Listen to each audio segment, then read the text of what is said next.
Hello, I'm Tara Brabazon and I'm the Dean of Graduate Research at Flinders University. Welcome to vlog 273, Vulnerability.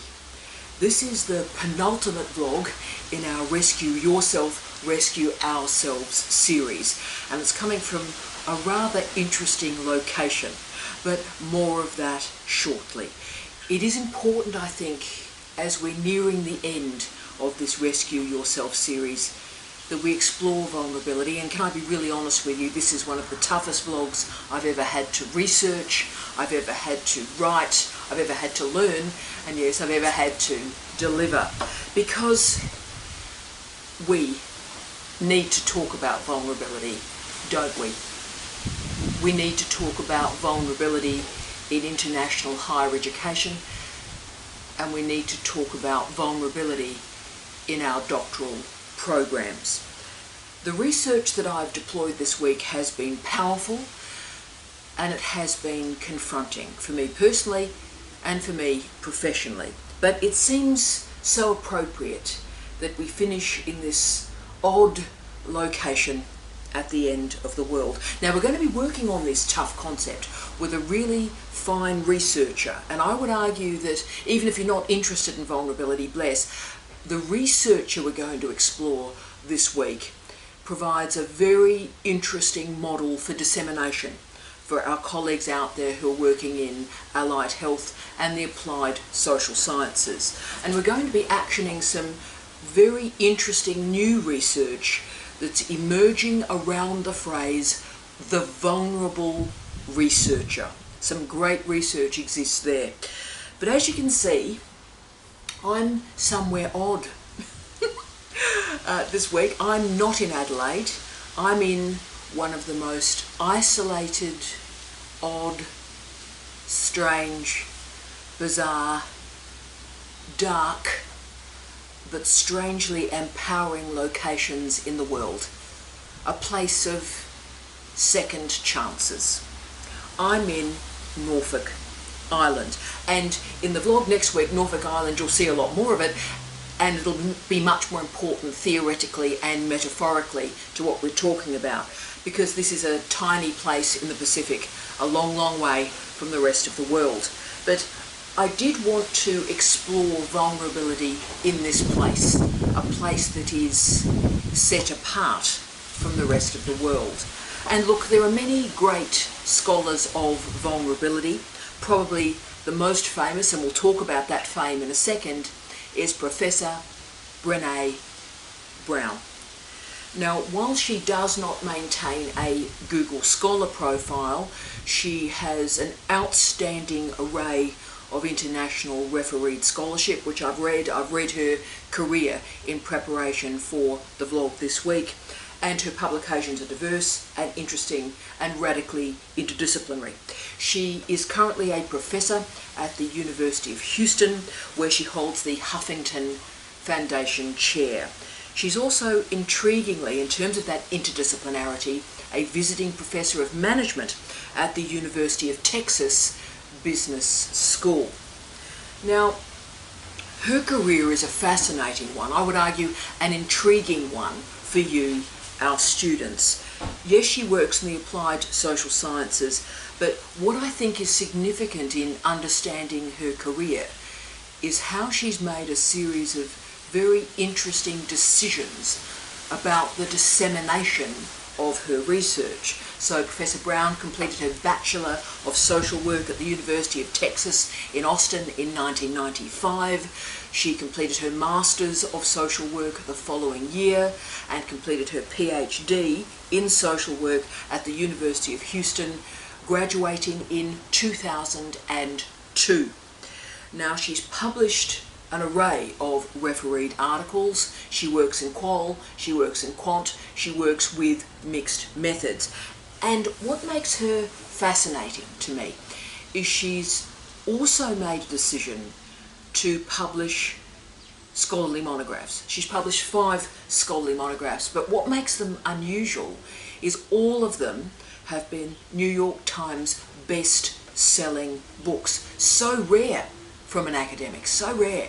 And of course, the many books are outstanding, and the one she's most well known for perhaps is Daring Greatly, but more of that later.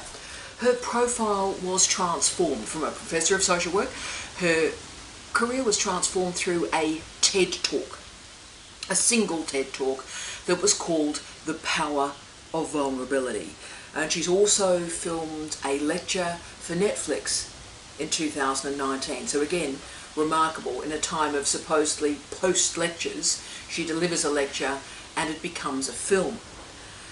So her research encompasses family relationships, professional and working relationships. She looks at organisational culture, and she's moved recently into theorisations of leadership.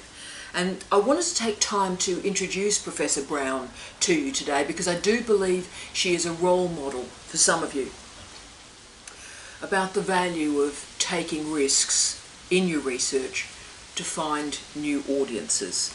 So therefore my work on vulnerability today has many entrances and many exits. So if you are interested in perfectionism and the role of perfectionism in a PhD in your life in creating vulnerability, then I'll provide some answers to that little tangle of problems for you today.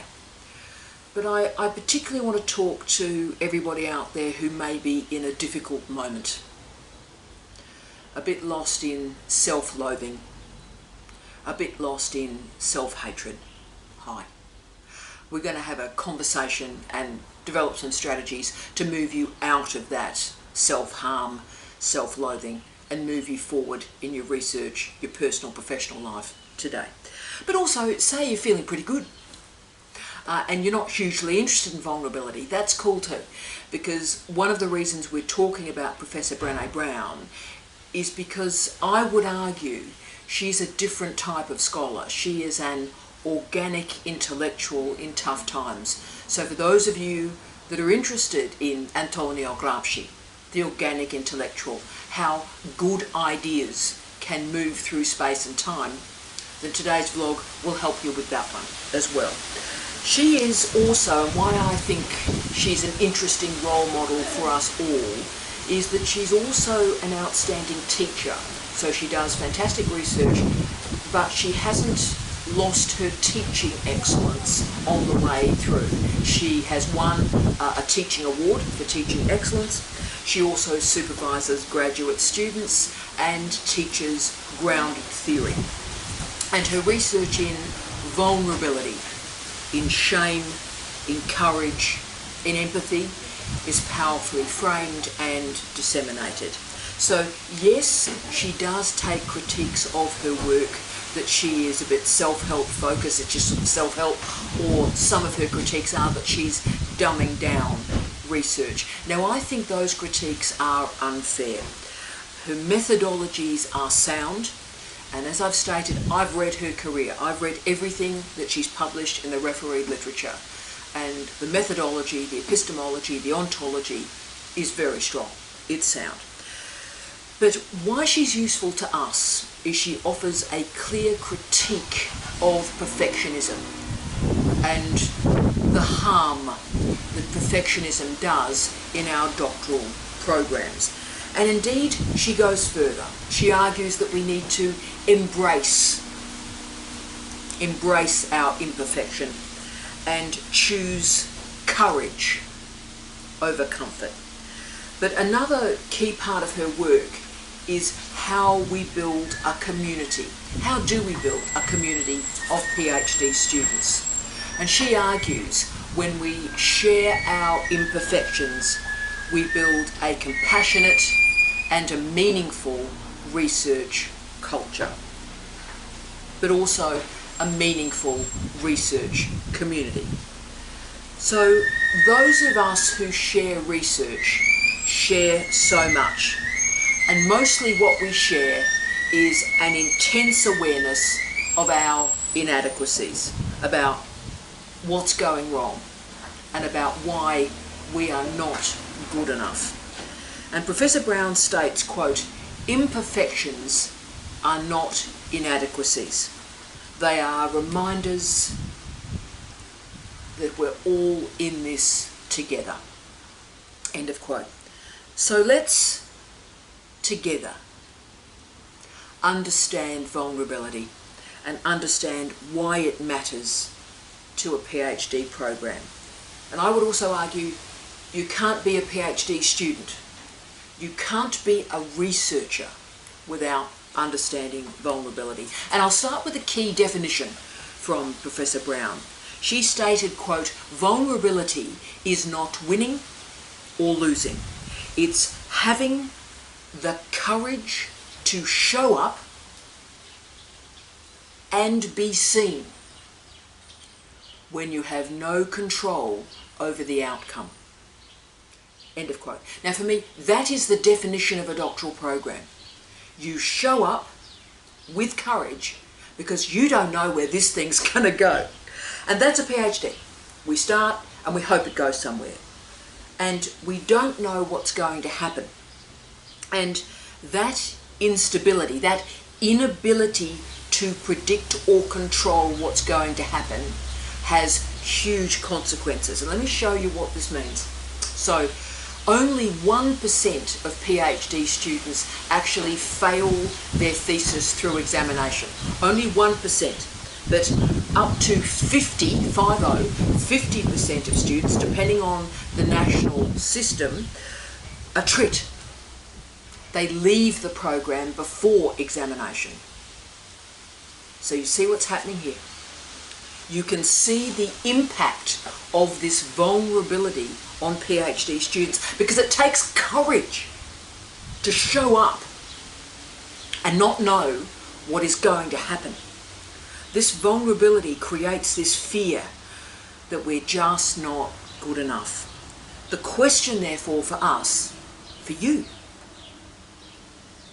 is how we handle this vulnerability and how we disconnect failure from vulnerability. We render them separate entities. Now, this is a huge problem for our universities, right? Our universities are ruthless, nasty, brutalizing places, and it's getting worse. They're competitive for jobs, for funding, for students, for profile. And it may seem absolutely antithetical to talk about vulnerability in such a tough sector, and wow, I get that.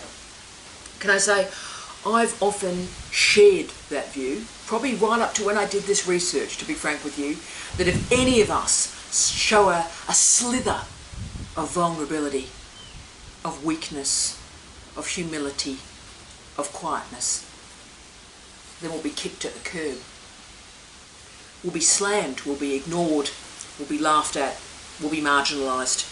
So you see, emotions in our universities, except anger, emotions in our universities are shunned. Anger gets a bit of movement at the station. If you're angry in a university, angry people get results.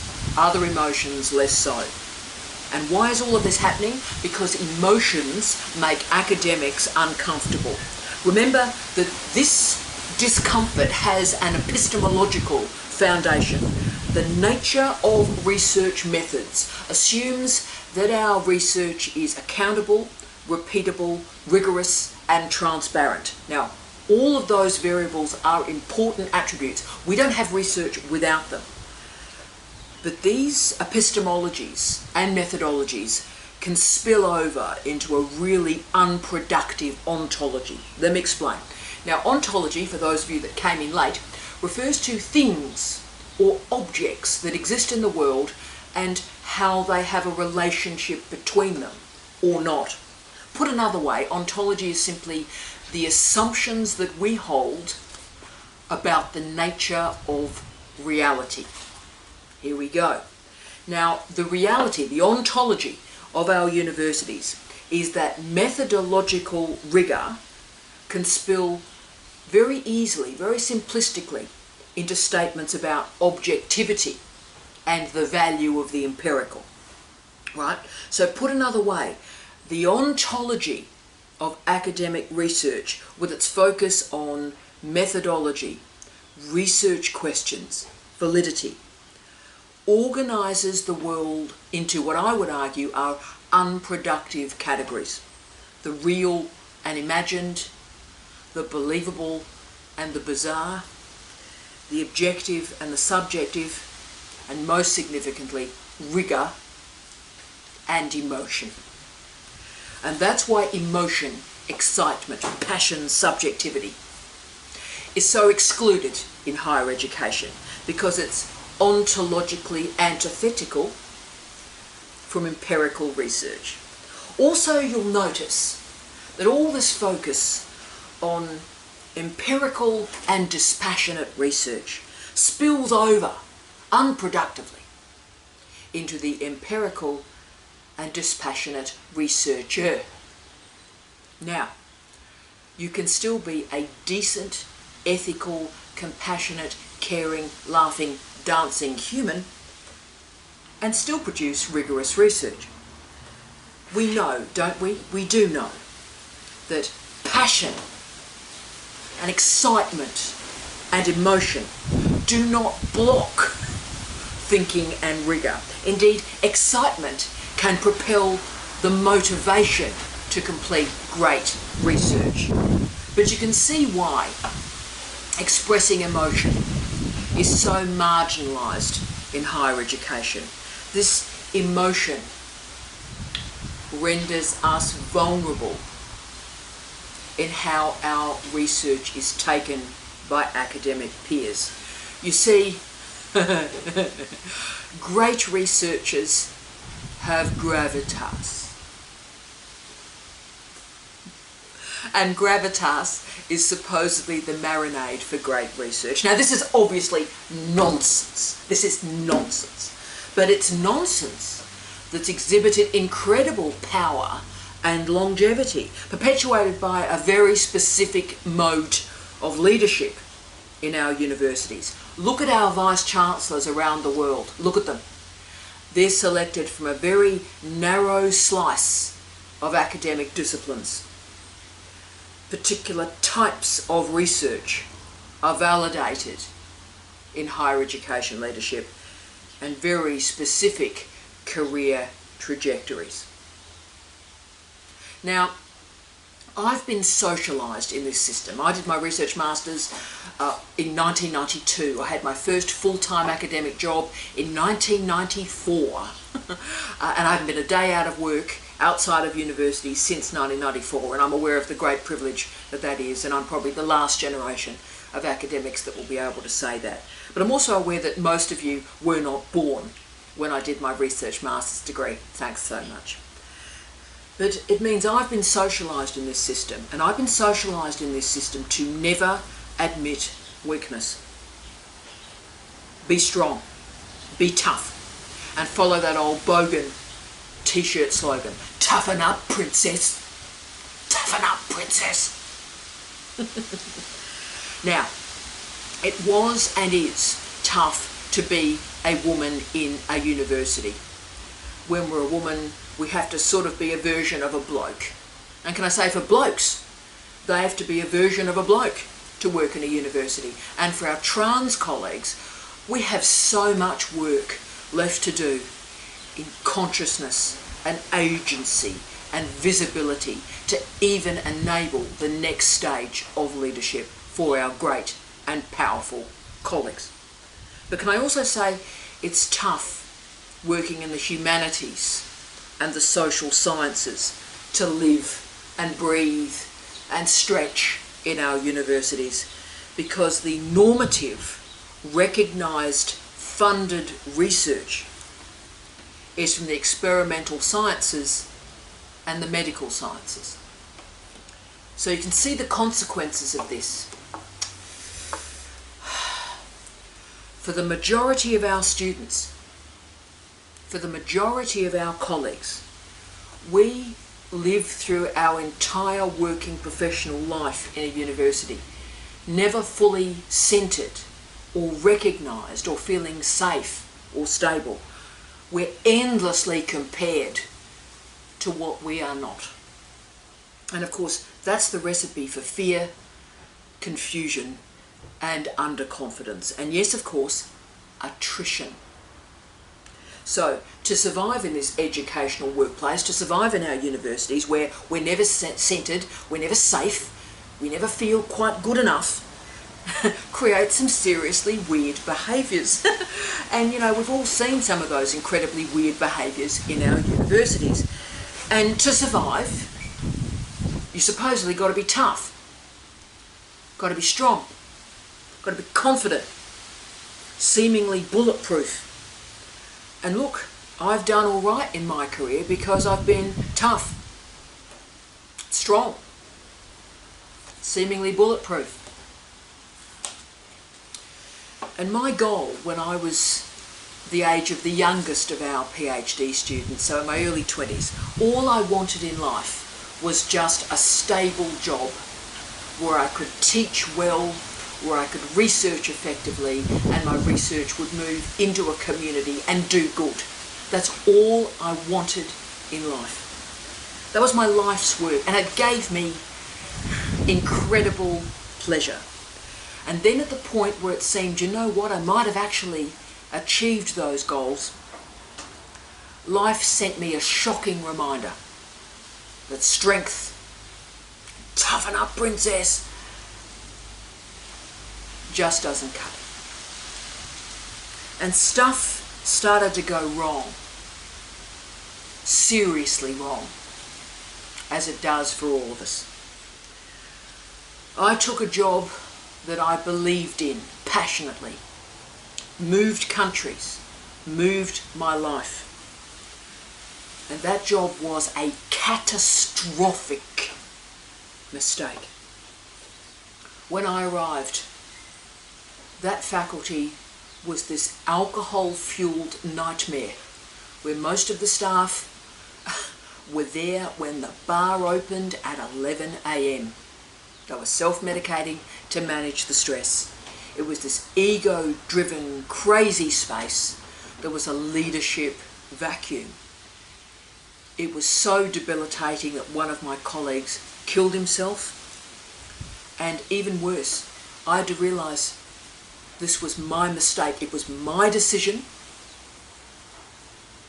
and it was my mistake. Now, I couldn't pretty this up. I couldn't make excuses. It was a catastrophic mistake. And it hurt me, which is not good, but it hurt people I care about, which is unforgivable. So, as you can see, I desperately wanted a stable life where I could teach and research. But from that mistake, I would never have that stable professional life again. And then, of course, my husband died. He got sick and he died. This was the man who was my entire world. We were two sides of the same piece of paper. And I gave him everything. I gave him of the very deep self. I held nothing back. And then he got sick, and then he died. And I remember as I was alone in that hospital room, as I watched him take his last breath, and I watched that breath end. And I realised, okay, well, just about all of me has died as well. So I've got to work out, have I got enough life left to even stand up?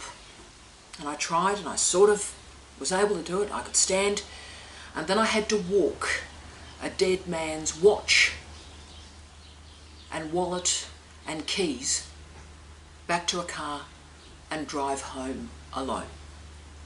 Now, for those of us, and there's a lot of you out there, who have lost someone who was your entire world, how do you continue to live when just about all of you has died?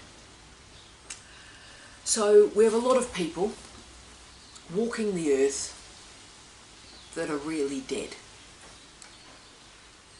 Deeply damaged humans that are sort of walking about and trying to manage.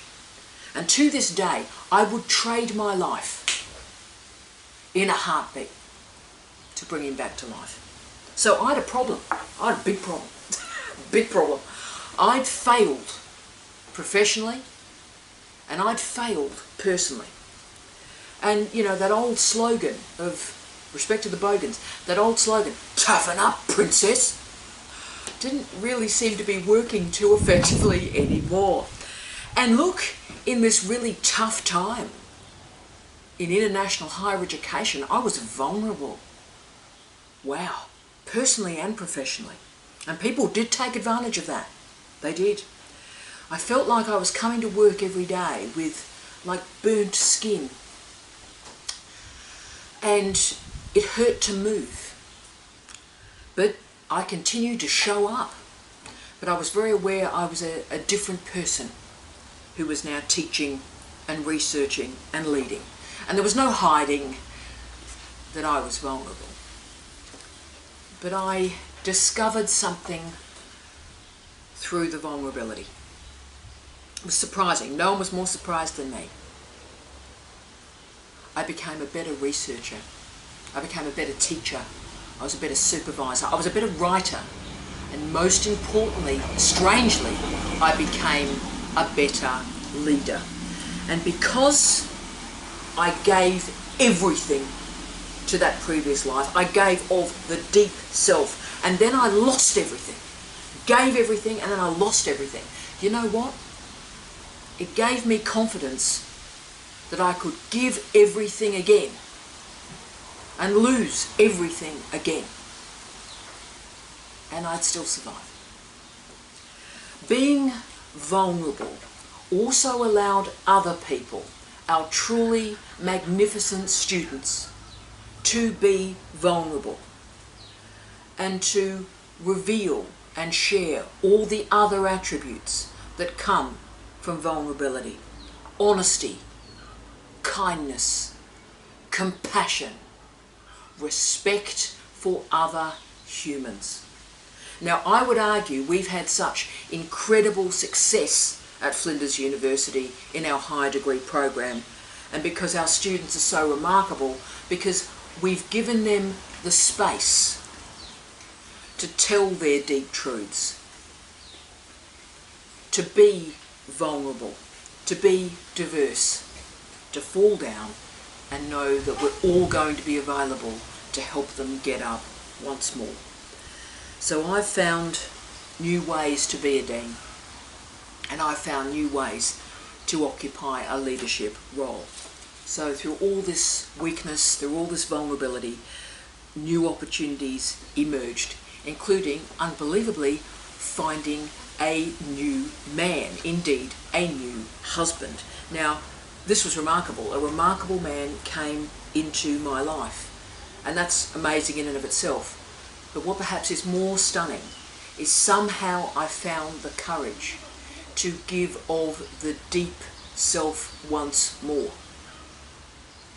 Now, why that's so stunning to me, even now telling the story, is that I know the pain of losing somebody, and yet somehow I found enough courage to give of the deep self once more, knowing the pain that may result. So, as you can pick up, vulnerability is important personally, but we need to remember also it's important professionally. Now, it's been studied in a series of professions, particularly nursing.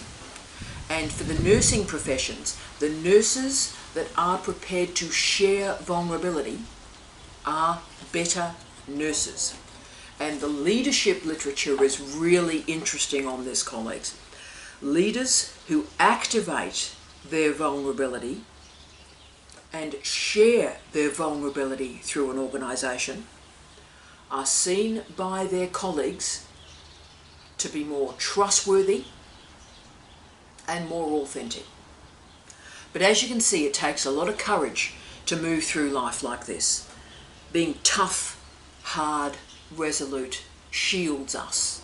It's easier to hold our secrets. It's easier to mask our emotions.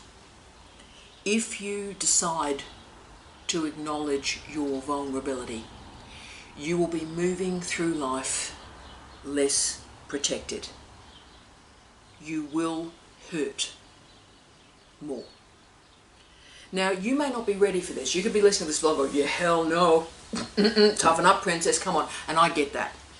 What I'd say to you today, though, is don't see vulnerability as this binary opposition. You know, I'm going to be strong versus being vulnerable. I'm going to be staunch, or I'm going to feel the fear and do it anyway. This is not a binary opposition. So in the final little bit of the vlog today, I want to present 10 ideas for you. That's what they are today, just 10 ideas to think about introducing vulnerability into your life in a way that is appropriate to your research, to your career, to who you want the world to see. 1, you move from protection to learning mode. Right. It is easier to cause pain than to ease pain. It's so easy to offload pain and anger and despair than to manage it and contextualize it.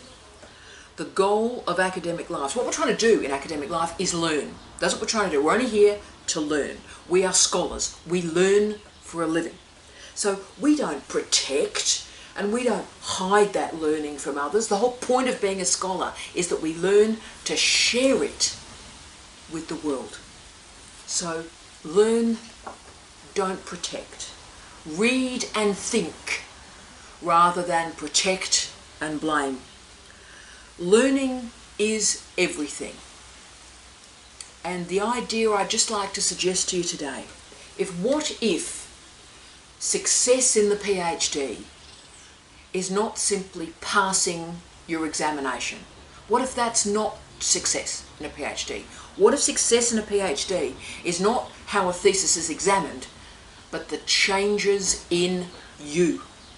So attach your sense of self to learning, to your development. You are not your thesis. You are not your thesis. The research and the researcher are separate. 2, beware comparisons. Now, failure is founded on blame and scarcity. Find a way to move outside of scarcity thinking. Scarcity thinking is when we're endlessly aware of our problems and our absences and our gaps and our lack. But as I always say, success is not a finite resource. Be calm. Be calm in your vulnerability. Be calm in your lack. Be calm in your fear. Vulnerability turns toxic if it pumps out of comparisons with others. You see, comparisons are always self-defeating. They're emerging from a culture of blame and finger pointing and a disengagement from reality that emerges through comparisons. You create all these false binaries. You get terribly interested in a person rather than what's actually important. So comparisons allow you to sit in fear. Vulnerability allows you to feel the fear and do it anyway. 3, failure is feedback. Failure is feedback. Now, so many of our emotional states are based on a fear of failure. Failure is like an emotional checklist of all our liabilities. Now, actually, failure is simply feedback. But there is not a culture of equivalence with feedback. Let me show you what I mean. Not all feedback is equal. So if some hashtag random on Twitter or on YouTube offers you, labels you, is rude to you, says something nasty, then actually that feedback is not relevant, important. In fact, it's not even feedback. If you don't have the courage to even use your own name, then your feedback is not of interest to me. Thanks, ta. The most important moments of my life have involved the most honest of culture, honest relationships with people, offering honest feedback, but also, can I say, popular culture has always been incredibly meaningful to me. It speaks our deep truth. It has an honesty to it. And for me, you know, the truth of life is to occupy the now. Occupy the present with honesty and with reflection. Now, my soundtrack for this idea, be present in the present, comes appropriately from a very minor acid house track. I think it got to about number 20 in the United Kingdom charts, and it was by Cicero. Big fan of Cicero. No one's ever heard of Cicero. I'm a big fan of Cicero. And this track was actually produced by the Pet Shop Boys. And the track was called Live for Today. And to this day, I listen to the song every day, and the chorus is really the soundtrack for my life. Quote, "Forget the future, just let it go. If I ever hurt you, I never planned it that way. Until tomorrow, live for today." Yeah. You see, the best of popular culture is so honest and so powerful because it hooks into our everyday life and it renders the everyday moment extraordinary. So, how great is it to sit in the moment and recognise the extraordinary in the everyday? We live in times, team, that if you move, if you breathe, if you think, if you write, if you talk, you're going to be criticised. You're going to be attacked. Tough times, team, tough times. And look, it's amazing how often in life we are critiqued and attacked for caring too much. And can you care too much? Can you actually care too much? Caring too much. Being eager. Buying into a project. Being excited. Being enthusiastic. And of course, laughing just a little bit too loud and often in the wrong spots. Always my problem. But you need to find the meaning in the work, in the PhD, in the research. And therefore you can always translate the feedback into your context. So there's the raw feedback. What you've got to do now is translate it for you so that it is meaningful. 4, you accept uncertainty. Now, research is based on rigor and results and outcome and impact.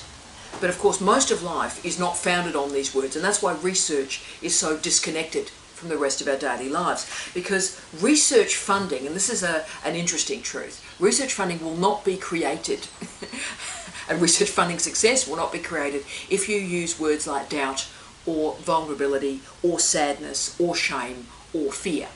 If you use any of those words in a grant application, you will not get that grant. But if there is one recalibration I'd like you to consider today, it is to rethink your relationship between truth and courage. Now, truth is uncomfortable. It's never a weakness. Never. Never. And as the legendary Narelle told us in the Christmas vlog, we all need to speak about failure. And I promised Narelle that this year would be the year we would speak about failure. And we need to recognise that failure does not mean that the research was not worth doing. It just simply means you've asked a really, really difficult question and it's going to take you a while to come up with the answer. So think about some of the most ambivalent and tough moments of popular culture. The popular culture that showed there would never be a clear, rigorous answer to any question. I'm thinking about the legendary Leonard Cohen and Hallelujah. Some very, very bad cover versions, we won't go there, but go to the legendary Leonard, the legendary late Leonard, and Hallelujah. Quote, "Love is not a victory march. It is a cold, and it's a broken hallelujah." All the Smiths, "To die by your side, well, the pleasure, the privilege is mine. There is a light that never goes out." So as you can see, life can be dreadful, horrific, it can certainly be a disappointment, and it is often a broken hallelujah. But through the flaws, the challenges, the failures, the vulnerability, greatness emerges. Great research, great teaching is summoned. It's the grit in the oyster that creates the pearl. It is pursuing of the deep and often unpopular truth, the broken hallelujah, that'll make your name. 5. Your writing improves. Now this is an odd one. One of the weird side effects of vulnerability is an impact on your writing. Now whatever discipline you're in, writing matters. Whoever says writing doesn't matter, they would be wrong, girlfriend. They would be wrong. So writing matters. And the thing about writing is you have to commit to it. You have to commit. You have to dig deep. You've got to find the right word. You've got to put the words in an interesting order in a great sentence, and then you've got to look at the cascade of sentences as they become a paragraph. So this openness to context, this openness to the world creates better writing. Do not write for who you think you should be. You need to speak to the world, not yourself, not your friends. Find the language to speak to the world. And you see, what vulnerability does is it allows you to see the space between the words and the spaces in our world, and see how those spaces connect. 6.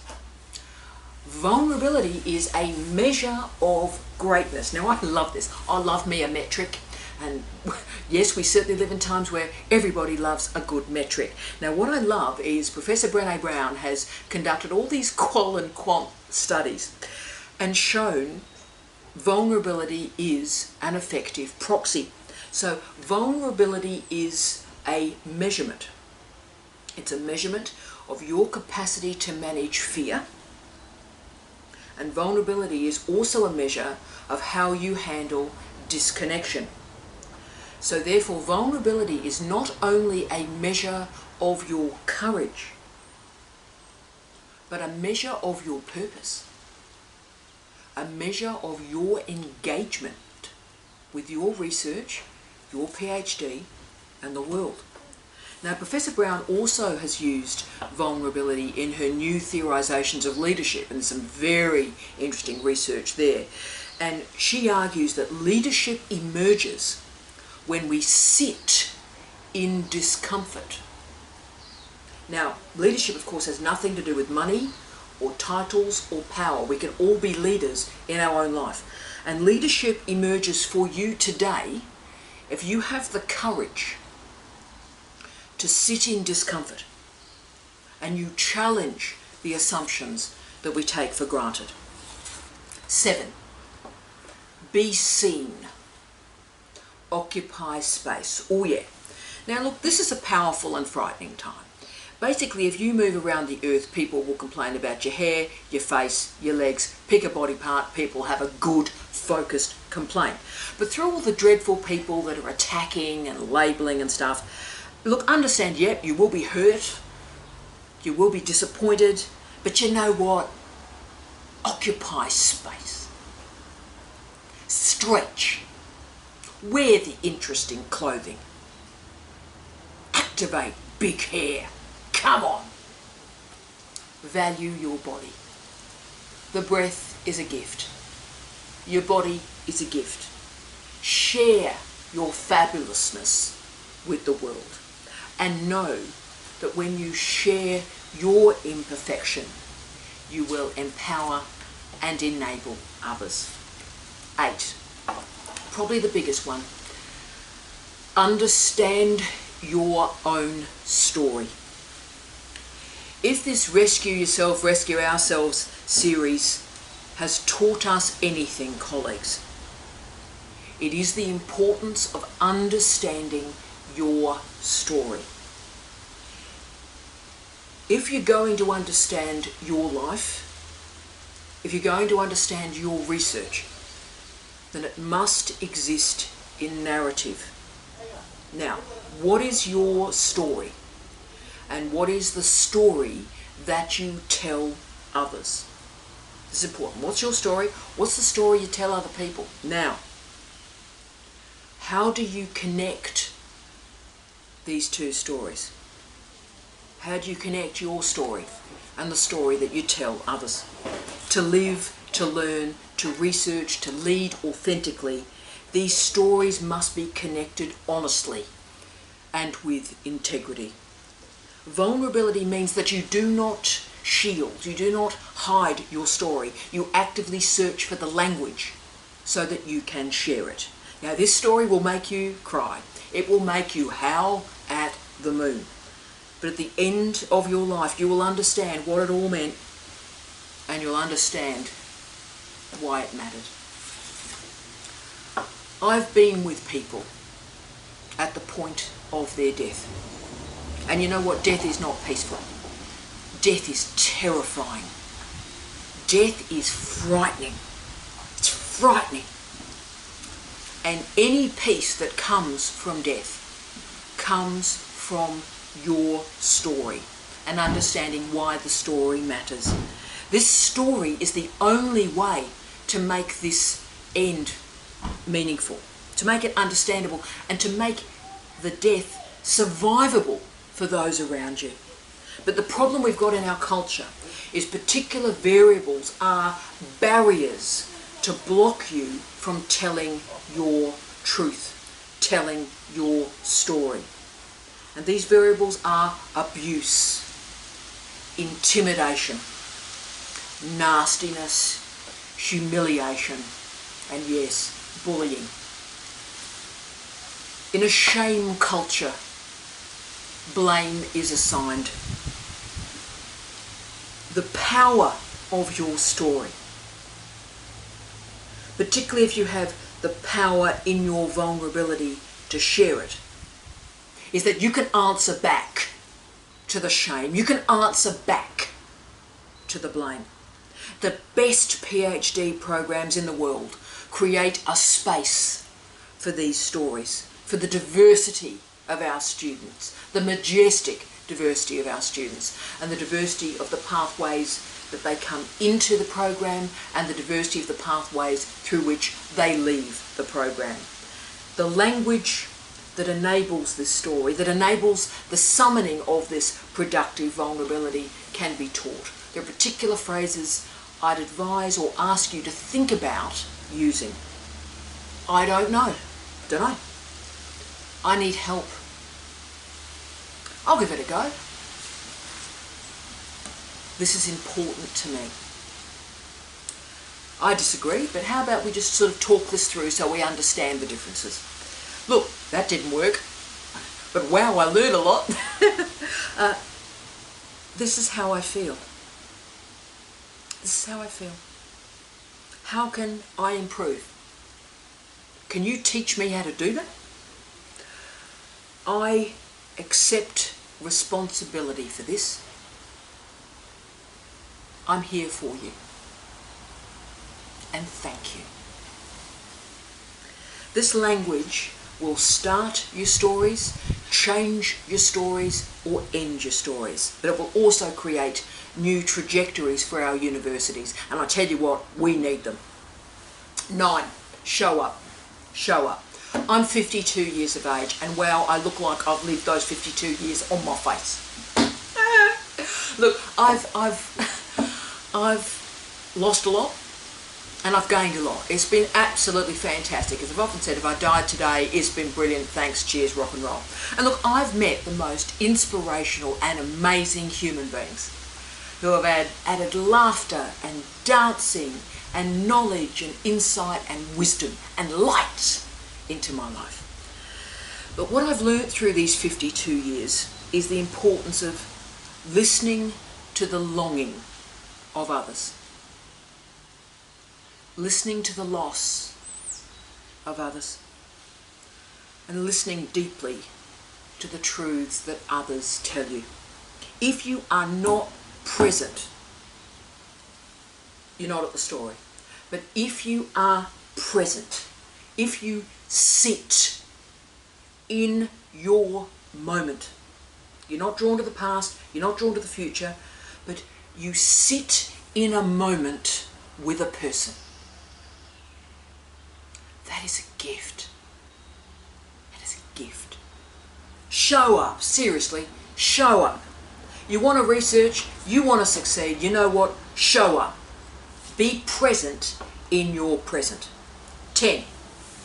Remember that the PhD is a risk. Okay, you enter a PhD and you know what?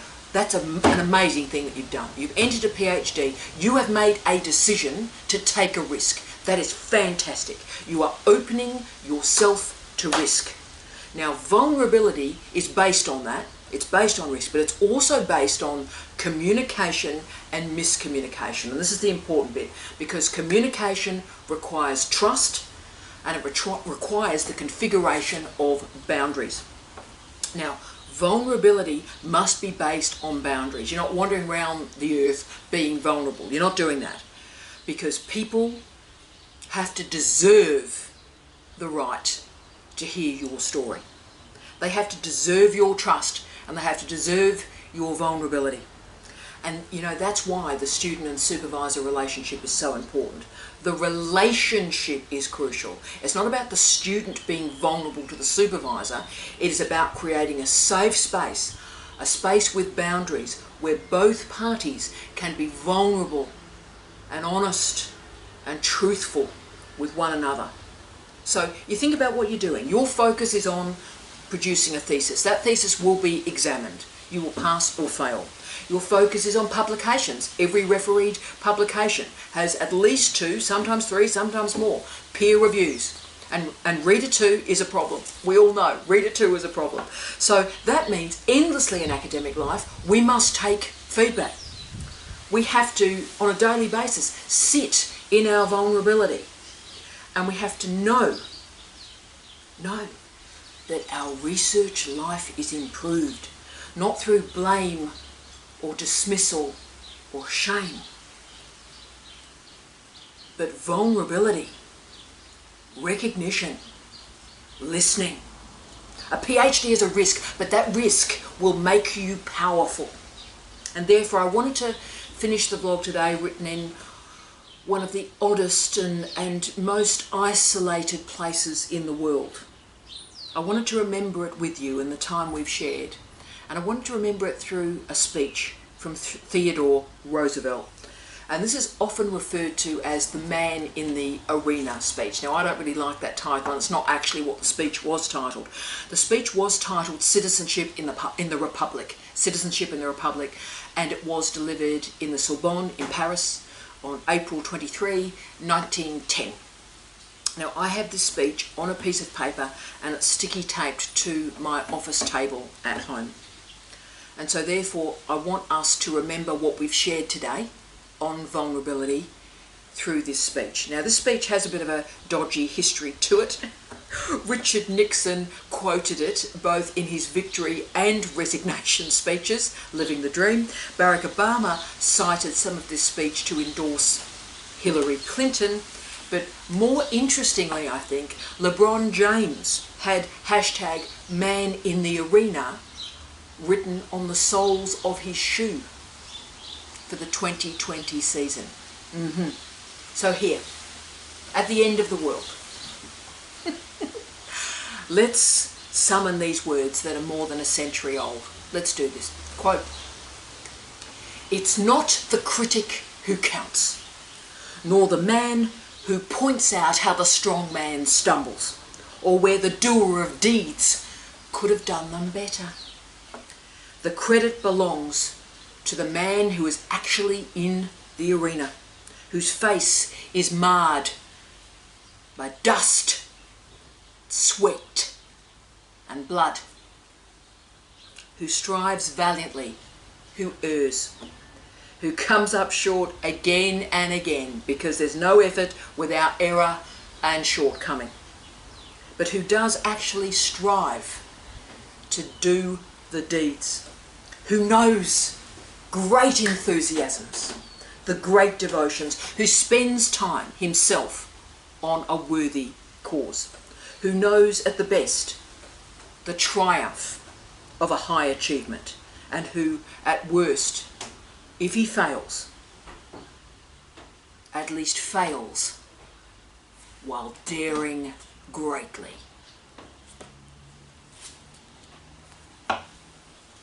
End of quote.